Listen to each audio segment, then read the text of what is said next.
I hope everyone is doing well.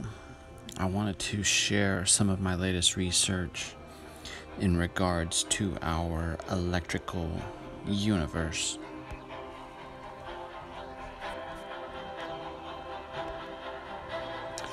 In the second half of the 18th century, the American colonists were creating their own identity distinct from that of their British cousins. At that time, it was common for European countries to use a Latin name in formal or poetical contexts to confer an additional degree of respectability on the country concerned.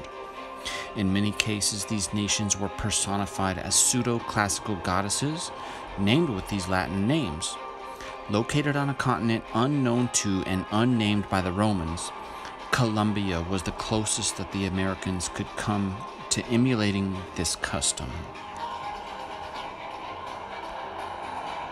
Especially in the 19th century, Columbia was visualized as a goddess-like female national personification of the United States and of liberty itself.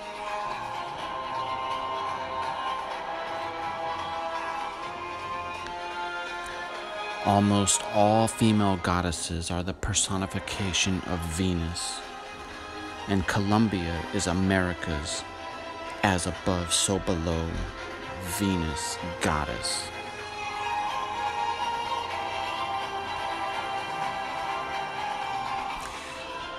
Images of the Statue of Liberty largely displaced personified Columbia as the female symbol of the United States by around 1920, although Lady Liberty was seen as an aspect of Columbia.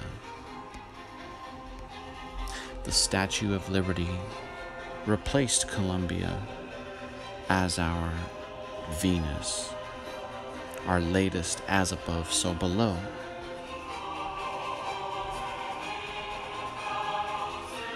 This is why it's called the District of Columbia.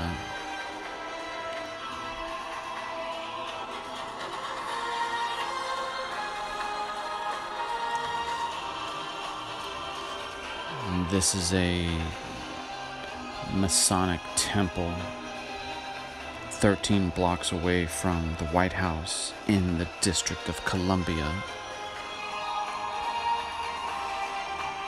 And here we see the winged disc.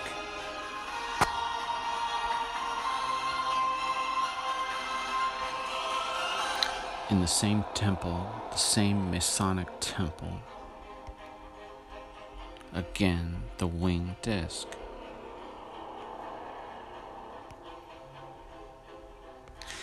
And as I've said before, just because the occult exists does not mean that Lucifer is an actual being, and it does not mean that these people know the true origins of these symbols.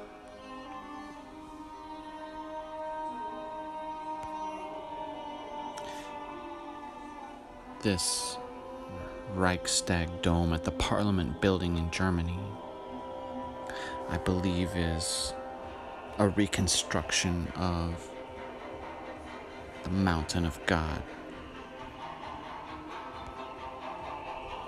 This form, the same as a Christmas tree with a star on top. It is the polar configuration in the mountain of God.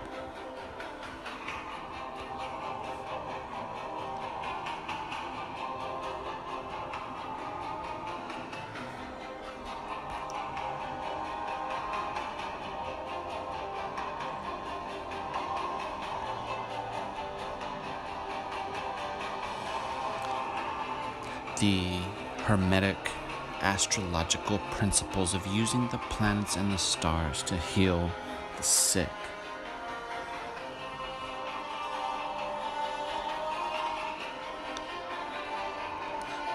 Plato said that old age rested not on them.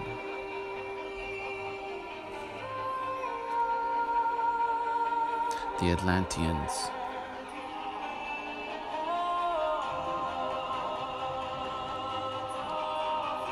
Now it's a bit hard to see in this image, but even at Yale University, they depict the Baphomet, which is widely perceived as evil.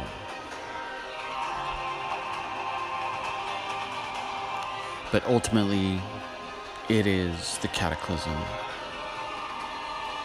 Now, this biblical figure of Nimrod, I'm not even sure he was an actual person. Here he is with his trident and his tree of life, mountain of God.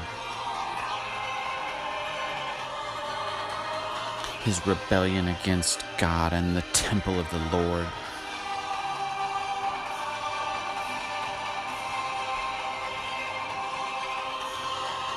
And here it is, the polar configuration and the mountain of God.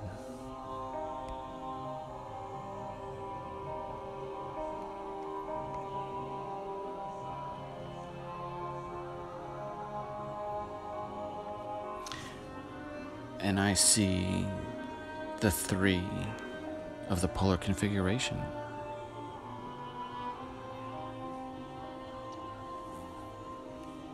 Mars, Venus, Saturn.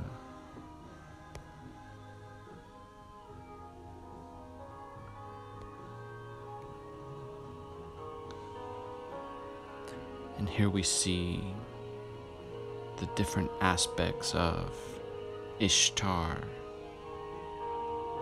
Inanna, Utu, Shamash.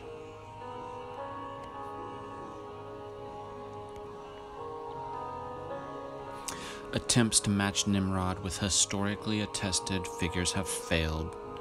Nimrod may not represent any one personage known to history, and in reality is more likely a conflation of several real and fictional figures of Mesopotamian antiquity, including the Mesopotamian god Ninurta, which we know Ninurta is associated with Mars, the war god, Scarface.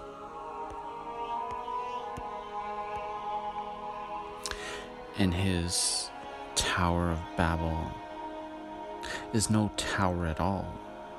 It is the mountain of God.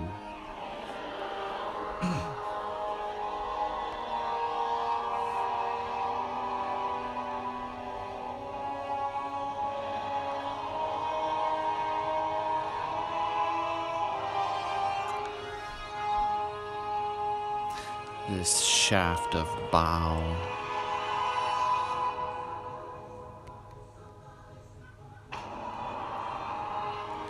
Again, this is the mountain of God. From the cataclysmic polar configuration collapse.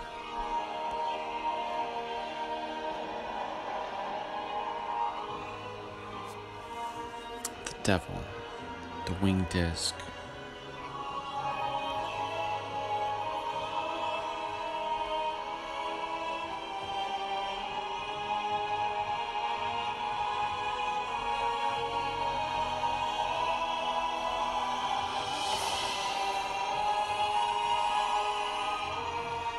Ishtar.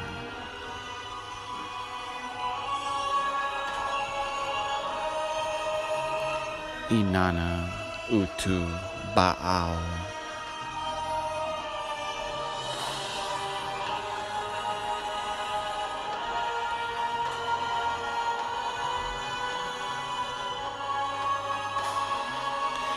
The Shaft of Baal. It is the mountain of God.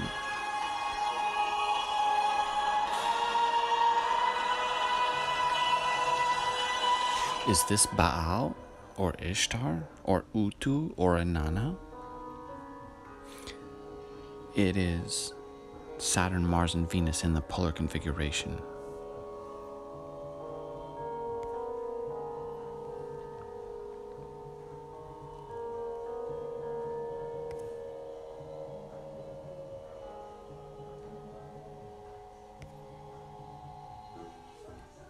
The winged disc. the mountain of God.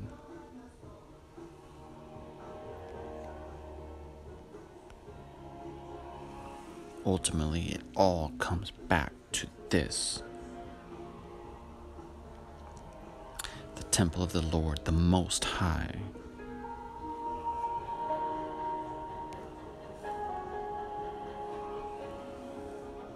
The loss of the Garden of Eden and the fall of man when Saturn was cast out of heaven.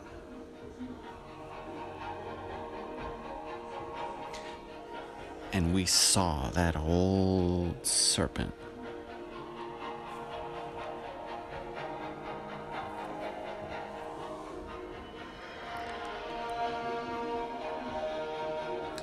Venus, she is the reason why. The Queen of Heaven, the light bearer,